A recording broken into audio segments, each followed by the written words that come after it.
That's cool. That's kind of crazy.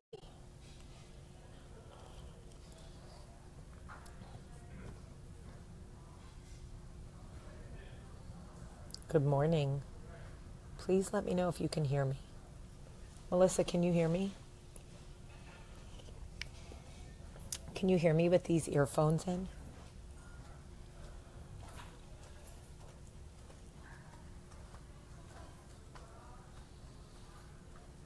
No, I didn't cut my hair.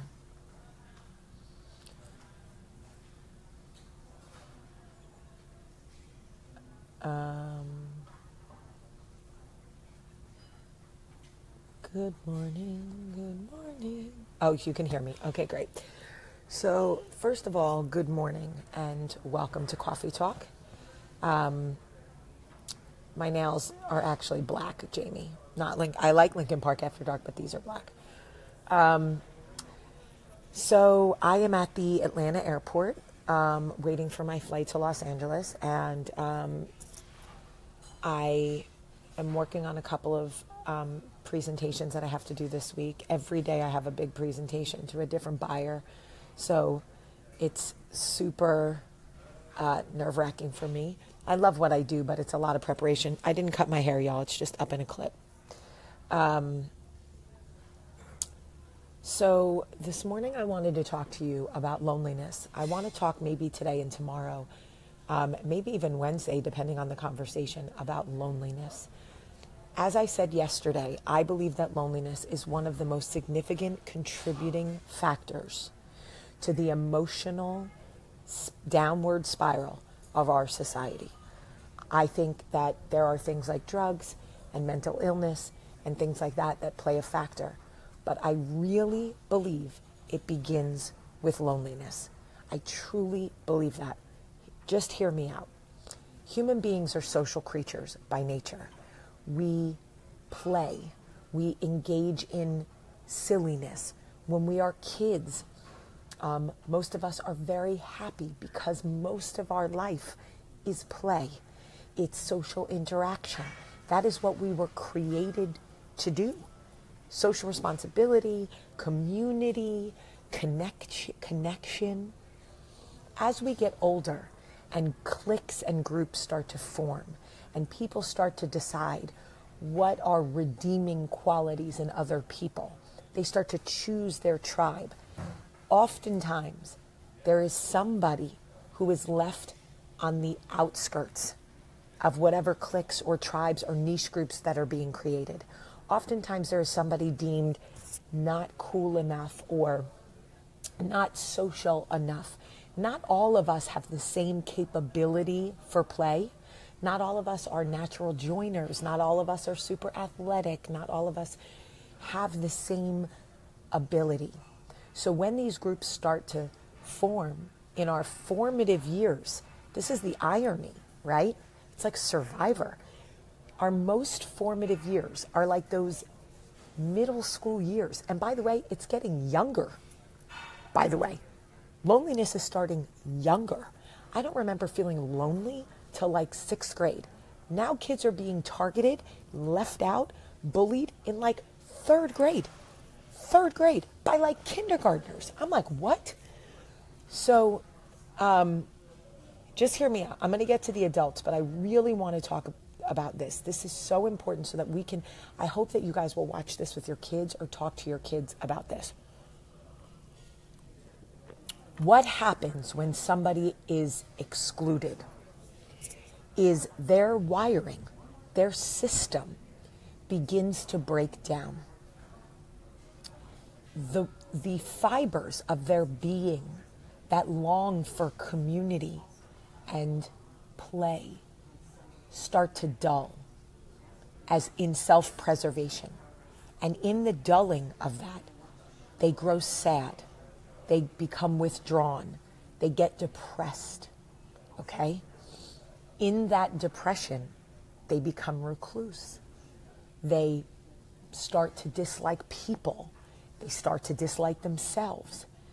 And when somebody starts to dislike community, they become a threat either to themselves or to others.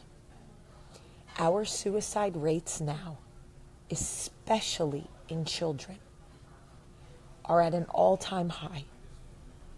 Kids as young as 10 years old are trying to take their own lives because they're not given the opportunity to play, to be part of a community, to feel included. And when it is our child, it is excruciating to watch them become sad and depressed. It is animal behavior. Have you ever seen an animal in a zoo? When they are with other animals, they play, they explore, they use things as toys. When an animal is separated and left alone, it paces, it becomes agitated, it doesn't eat well, it becomes depressed, it loses weight. We are animals.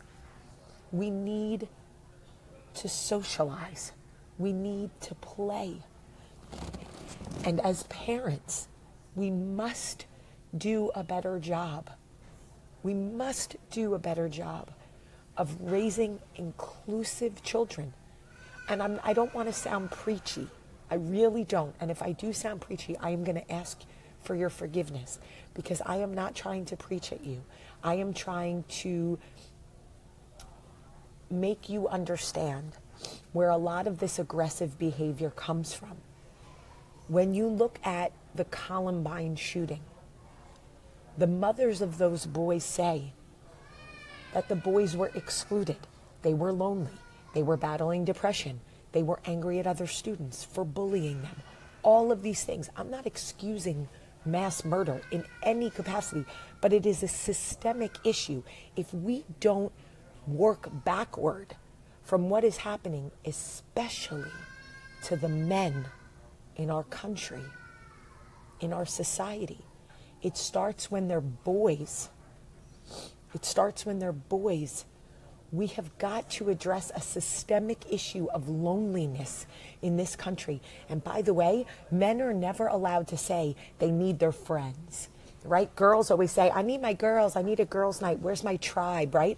Men are never allowed to say that. Men are expected to always be fine. Like, no, I'm good. If you ask a man how he's doing, he'll be like, I'm fine. No, bro, really, how are you doing? I'm fine. Even when they are not fine. When they are not fine. I am so tired of hearing stories about men who go off and kill themselves in cars, on golf courses, in their office, because they are existing in this uber lonely space. But it goes back to children. Please hear me when I say, step one is, how do we raise our boys to feel like it is okay to say, I've been left out and that hurts me. That makes me feel bad. How do we raise our boys to be super inclusive, to make sure no one is left out? What are we doing as adults, as parents, as teachers, as members of church, as members of community, to say, that little boy wasn't invited to the birthday party. Let's make sure he gets an invite. That little boy is always picked last for a team. How do we make sure he gets picked first next time? These are the types of things we need to be teaching, because loneliness is a systemic issue that causes violence in our communities. Violence against ourselves and violence against others. And if we can work on it at a ground level, and I know it feels daunting. I know you guys are like, Jamie, what can we do? But we can make a difference. We can make a difference. These babies at 6 years old, 7 years old, 8 years old should not be crying that they are bullied or left out. We must do better. And I feel like through these talks, if nothing else, the Coffee Talk community can do better. We will do better because we want to do better. We want to do better. And I love that about us. All right, hold on. I got to do this, and I got to figure out where my gate is boarding. Ow. Okay, they're calling my flight, so I have to go. But please share this video. Let's get the conversation going. Let's just get the conversation started. Please share this video. I love you guys so much. Have a great day.